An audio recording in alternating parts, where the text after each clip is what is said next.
डायरियाचा जर का त्या विषय आपण बोलायचं तर डायरिया किंवा अतिसार म्हणजे नेमकं काय? नमस्कार, धन्यवाद सम्राट सर, तुम्ही मला संधी दिली.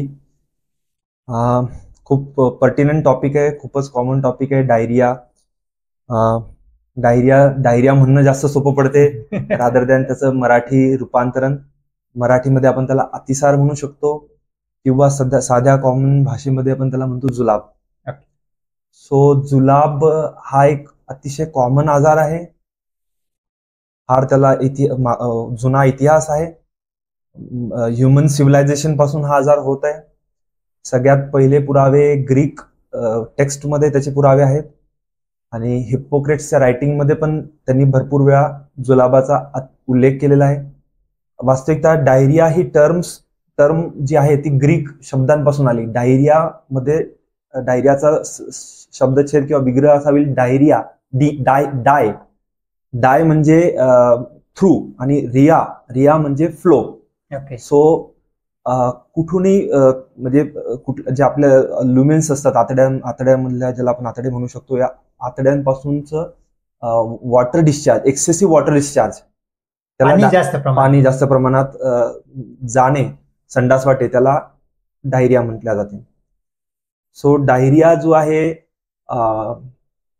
एक जुना आजार आहे, पण त्याच्यामध्ये शास्त्रीय संशोधन जे आहे ते सगळ्यात पहिले संशोधन जे झालेलं आहे ते लंडनमध्ये, ब्रिटनमध्ये झालेलं आहे, युके मध्ये झालेलं आहे. जॉन स्नो नावाचे वैज्ञानिक होते, त्यांनी याविषयी भरपूर संशोधन केलेलं आहे. डायरिया आवश्यक म्हणजे महत्वाचा का विषय आहे? सगळ्यात महत्वाचा कॉमन आजार होता आणि त्याच्यापेक्षा महत्वाचा की मॉर्टॅलिटी वॉज व्हेरी हाय. म्हणजे जुन्या काळात जुन्या काळात मृत्यूदर फार होता, जवळपास 45% मृत्यूदर होता. हे खूप जास्त झालं. येस, पण आता वैद्यकशास्त्राच्या प्रगतीमुळे आता मृत्यूदर फार खालावलाय, फार रोडावलाय, फार कमी झालेला आहे. म्हणजे आता म्हणजे गंभीर आजारांमध्ये सुद्धा मृत्यूदर 3% कमी झालेला आहे. सो डायरिया जेव्हा जे जॉन स्नोनी जी स्टडी केली तेव्हा त्यांनी त्याच्यात कोरिलेशन दाखवलं की होतो कशामुळे. बेसिकली त्यांनी असं त्याच्यामध्ये प्रूव्ह केलं. लंडनमध्ये त्यांनी एपिडेमिओलॉजिकल स्टडी केली. म्हणजे एपिडेमिओलॉजी म्हणजे महामारीशास्त्राची जेव्हा स्टडी केली तेव्हा त्यांनी एका मॅपवर त्या केसेसला पॉइंट्स केलं, केसेस कुठे कुठून उद्भवत आहेत, आणि त्यांच्या असं लक्षात आलं की पर्टिक्युलर विहिरींच्या आजूबाजूला त्या केसेसची दाटीवाटी तिथे आढळते, त्याची संख्या जास्त आढळते एका पर्टिक्युलर पॉइंट सोर्स पाशी.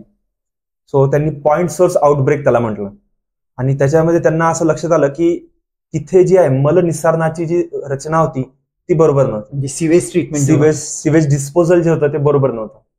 सो जे मल निस्सारण होतं त्या विहिरींच्या आजूबाजूलाच व्हायचं.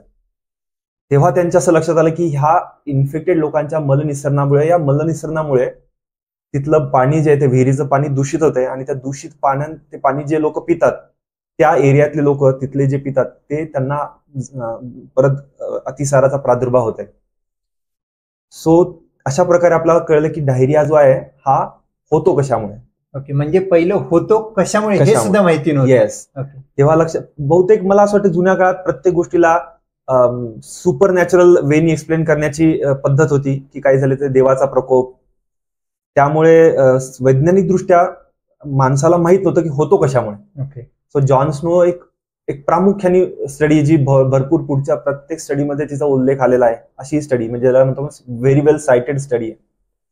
सो तेव्हा आपल्याला त्यांची ते ग्राफिकल त्यांनी रिप्रेझेंटेशन केलं, तेव्हा त्यांच्या लक्षात आलं की एका एरियामध्ये जास्त केसेस आहेत. म्हणजे ह्या एका एरियाच्या मॅप काढलं, त्या विहिरीच्या आजूबाजूच्या लोकांमध्ये खूप होतं, म्हणून ते फिको ओरल, ते मलस विसर्जन आणि पिण्याचं पाणी मिक्स होऊन त्यांना डायरिया होत असत. सो ट्रान्समिशन तेव्हा कळलं की फिको ओरल होते, की संडास जे आहे, संडासचं जे पाणी आहे इन्फेक्टेड त्याच्यापासून आणि ओरल म्हणजे पिल्यामुळे ट्रान्समिशन होते. So that was the first evidence of फिको ओरल ट्रान्समिशन. ओके.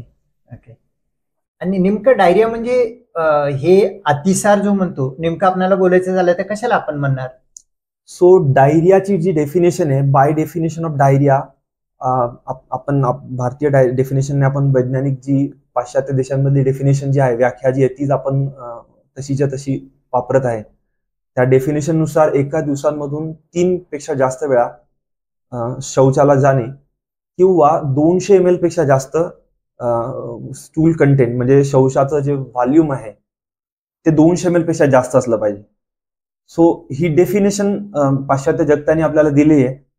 आता त्यामध्ये अजूनही मतभेद आहेत, कारण असं आहे की भारतीय जे आहार आहे तो पाश्चात्य देशांच्या आहारांपेक्षा वेगळा आहे. आपल्यामध्ये फायबर कंटेंट जे असते आपल्या आहारामध्ये ते जास्त असते. सो स्टील पण ब्रॉडली अजूनही सुद्धा ती डेफिनेशन वापरल्या जाते आहे आणि बहुधा ती बरोबर पण ठरते, त्याच्यामध्ये काही फार चूक आढळत नाहीये. सो सगळ्यात महत्वाचं काय की वैयक्तिक जे असते त्याला आपण की change in the bowel habits is important. आपल्याला जे आपला अनुभव आहे की आपली बावेल हॅबिट्स आता बदलली आहे आणि बऱ्याच पेशंटला स्वतःला जाणवते की आता जुलाब होत आहेत. So that is also change in the bowel habit म्हणजे पातळ मोशन म्हणताय का? Change in the bowel habits म्हणजे आयदर तुमची फ्रिक्वेन्सी वाढली असेल, वारंवारता वाढली असेल किंवा कन्सिस्टन्सी कमी झाली असेल. पहिले जी प्रमाणात नॉर्मल येत होती आता ती पातळ होत आहे.